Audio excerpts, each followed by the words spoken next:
और बड़ी खबर आपको बता दें, इस वक्त की बिग ब्रेकिंग न्यूज। जाति जनगणना से आरएसएस सहमत नहीं है। विदर्भ क्षेत्र के आरएसएस के नेता का यह बड़ा बयान। जाति जनगणना से देश की एकता को खतरा है। श्रीधर गाटगे आरएसएस के नेता हैं और विदर्भ में उन्होंने ये बड़ा बयान दिया है कि आरएसएस जातिगत जनगणना से सहमत नहीं है। क्या है कि हम विरोध है यानी हम कोई उसके बारे में एक कुछ करने वाले है नहीं। हमको ऐसा लगता है कि नहीं होनी चाहिए। जातिगत व्यवस्था का कोई लाभ नहीं है, तो कोई लाभ नहीं है तो करना क्यों? लाभ बताए कोई, करने से लाभ फायदा क्या है? कोई देश को ये फायदा होगा जातिगत जनगणना से? यदि कोई फायदा नहीं है और तो करना क्यों? इससे समाज में ऊंच नीच की भावना आ सकती है। मुझे ऐसा लगा कि मेरे जाति के इतने लोग और दूसरे जाति के इतने लोग हैं, तो वो जो कम ज्यादा संख्या, क्योंकि आखिरकार जनगणना करेंगे तो डिस्प्ले भी करेंगे और डिस्प्ले करेंगे तो हर एक को अपनी अपनी शक्ति पता चलेगी।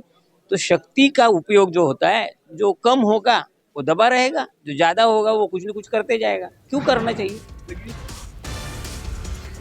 चलिए, इस खबर पे और ज्यादा जानकारी के लिए सीधा रुक करते हैं मेरे सहयोगी विनोद जगदाले का। विनोद, अपने आप में ये बड़ा बयान, क्योंकि अभी विपक्ष जाति जनगणना, ओबीसी लगातार इन मुद्दों को बड़ा बनाने की कोशिश कर रहा है।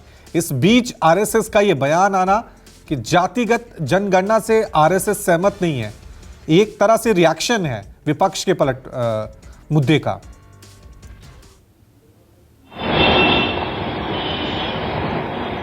देखिए, फिलहाल मैं आपको बताना चाहता हूँ रवि की महाराष्ट्र की अगर बात करें तो मराठा आरक्षण का मुद्दा सबसे ज्यादा छाया हुआ है। मनोज जरांगे पाटिल लगातार मांग कर रहे हैं कि महाराष्ट्र में जातीय जनगणना होनी काफी जरूरी है और इसे समर्थन मिला है जो विपक्ष की पार्टियां हैं, शरद पवार गुट है, कांग्रेस पार्टी है, उद्धव बाला साहब ठाकरे, इन सभी पार्टियों का वहां पर उनको समर्थन है।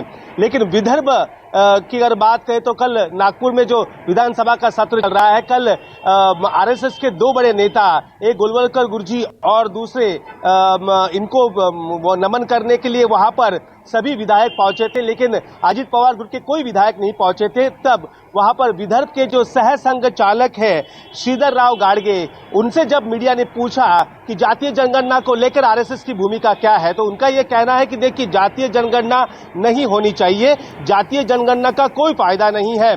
जातीय जनगणना अगर होती है तो ये डिस्प्ले भी होगा और डिस्प्ले होने के बाद क्या होगा, जिसकी ज्यादा संख्या में जो जाति के लोग होंगे वो आगे बढ़ेंगे और कम जाति वाले वो पीछे रहेंगे और इससे कोई फायदा नहीं, सामाजिक विषमता यहां से फैल सकती है। ये सीधा श्रीधर राव गाडगे ने कहा है, विदर्भ प्रांत के सह संघ चालक है, उनका बयान मतलब ये आरएसएस का ही बयान है। तो इससे ये साफ हो रहा है कि आरएसएस भी नहीं चाहती कि जातीय जनगणना भारत में कहीं पर भी हो और इसका विरोध आरएसएस ने अब शुरू कर दिया है। देखिए, आपको पता ही होगा जो आरएसएस का जो भी रुख होगा और उसका अलग रुख, उसकी एक पार्टी आपको पता ही होगा, उसका भी रुख अलग नहीं होगा। तो जाहिर सी बात है, बड़ी खबर है, आरएसएस ने विरोध किया है जातीय जनगणना को, ये कहकर कि जातीय जनगणना का कोई फायदा नहीं है। जहां पर जातीय जनगणना होगी वहां पर सामाजिक सुरक्षितता की भावना कम होती हुई जाएगी।